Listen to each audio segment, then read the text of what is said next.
शेतकरी मित्रांनो, स्वागत आहे पुन्हा एकदा एका व्हिडिओमध्ये व नवीन अपडेटमध्ये. शेतकरी मित्रांनो, विधानसभेच्या अधिवेशनाचा आज तिसरा दिवस आणि विधानसभेच्या अधिवेशनामध्ये अखेर ₹1,00,000 प्रोत्साहनासाठी बच्चूभाऊ कडू यांची मागणी अजून लावूनच धरलेली आहे. त्यामुळं आपल्याला विषय संपला आहे असं वाटत होतं, कारण बच्चूभाऊ कडू हे शांत दिसत आहेत आणि आता शांत दिसत आहेत याचा अर्थ आता ₹1,00,000 प्रोत्साहनाबाबत कोणी बोलेल का नाही, हा महत्त्वाचा मुद्दा होता. आणि शेतकरी मित्रांनो, आजच्या अधिवेशनाच्या भाषणामध्ये माननीय बच्चूभाऊ कडू यांच्या मागण्या अजून रास्तच आहेत, मागण्यावर ठाम आहेत आणि हे करावंच लागेल असा निर्णय आज बच्चूभाऊ कडू यांनी विधानसभेमध्ये घेतलेला आहे. त्यामुळं ₹50,000 प्रोत्साहनाची वाट पाहत असणाऱ्या शेतकऱ्यांना एक दिलासादायक बातमी आहे, कारण त्यांची मागणी अजूनही ₹1,00,000चीच आहे. कारण ₹50,000 प्रोत्साहन आम्हाला नको आहे असं बच्चूभाऊ कडू यांनी सांगितलेलं आहे. त्यामुळं ₹50,000च्या ऐवजी ₹1,00,000 द्या आणि त्याचबरोबर नियमित कर्जफेड करणाऱ्या शेतकऱ्यांना ज्या अटी घालण्यात आलेल्या आहेत, त्या अटी पूर्णपणे दूर करण्याचाही आदेश देण्यात आलेला आहे. दुसरी महत्त्वाची बातमी म्हणजे दत्तामामा भरणे यांनी आजच्या बोलण्यातून हे स्पष्ट झाले शेतकरी मित्रांनो, जे 12,71,000 शेतकरी हे 2019 मधील शेतकरी आहेत, त्या शेतकऱ्यांनाही कर्जमाफी मिळू शकते. कारण विधानसभेमध्ये आज सर्व आमदारांनी याविषयी प्रश्न विचारल्यानंतर दत्तामामा भरणे यांनी स्पष्ट केले, आम्हाला वेळ द्या, माननीय मुख्यमंत्री साहेब याच प्रक्रियेमध्ये आहेत. नेमके पैसे किती लागतील याची चौकशी करण्याचा आदेश त्यांनी दिलेला असल्याचे स्पष्ट संकेत दिले.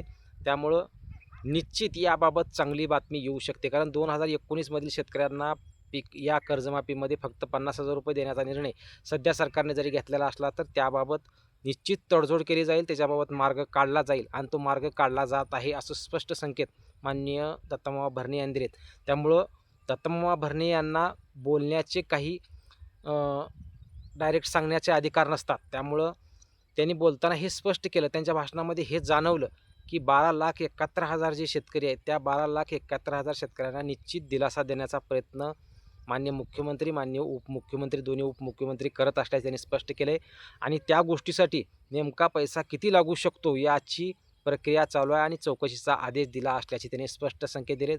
त्यामुळं सध्या ही मागणी जरी असली, तर त्या मागणीबाबतचं नियोजन माननीय मुख्यमंत्री करत असल्याचे स्पष्ट संकेत माननीय कृषी मंत्री यांनी दिलेल्यामुळं 12,71,000 शेतकरी जे 2019 मध्ये कर्जमाफी झालेले शेतकरी आहेत, अशा शेतकऱ्यांना एक दिलासादायक अपडेट येऊ शकते.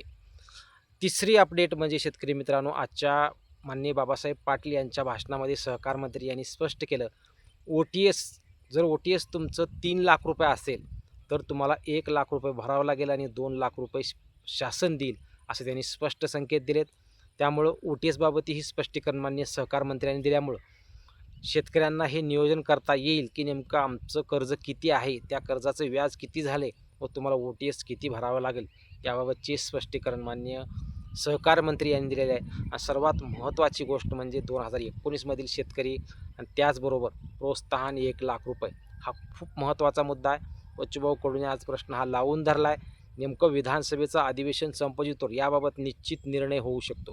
कारण शेतकरी मित्रांनो, सध्या कर्जमाफीला 30 जूनच्या अगोदरच होणार असल्याचे स्पष्ट संकेतही धरणे मामांनी दिलेले आहेत. त्यामुळे 30 जूनच्या अगोदर कर्जमाफी कुणाची होईल?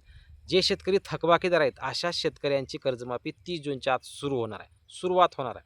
त्यामुळं 2,00,000च्या आतील जे शेतकरी आहेत, त्यांचं काम पूर्ण झाल्यानंतरच प्रोत्साहनवाल्याचा नंबर येईल आणि त्याच्यानंतर OTSवाल्याचा नंबर येईल. त्यामुळे 3 टप्प्यात कर्जमाफी आहे.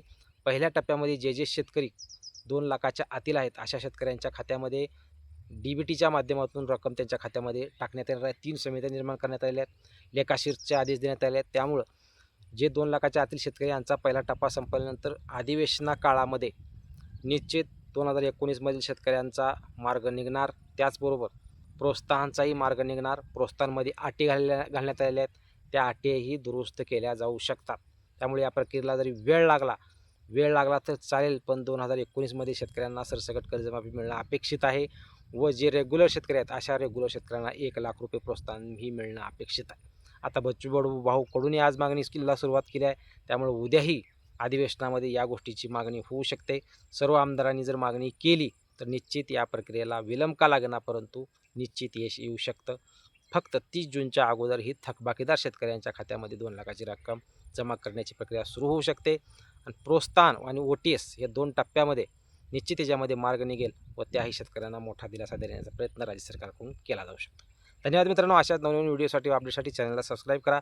जास्तीत जास्त शेतकऱ्यांमध्ये व्हिडिओ शेअर करा. व्हिडिओ आवडल्यास लाईक करायला विसरू नका. धन्यवाद.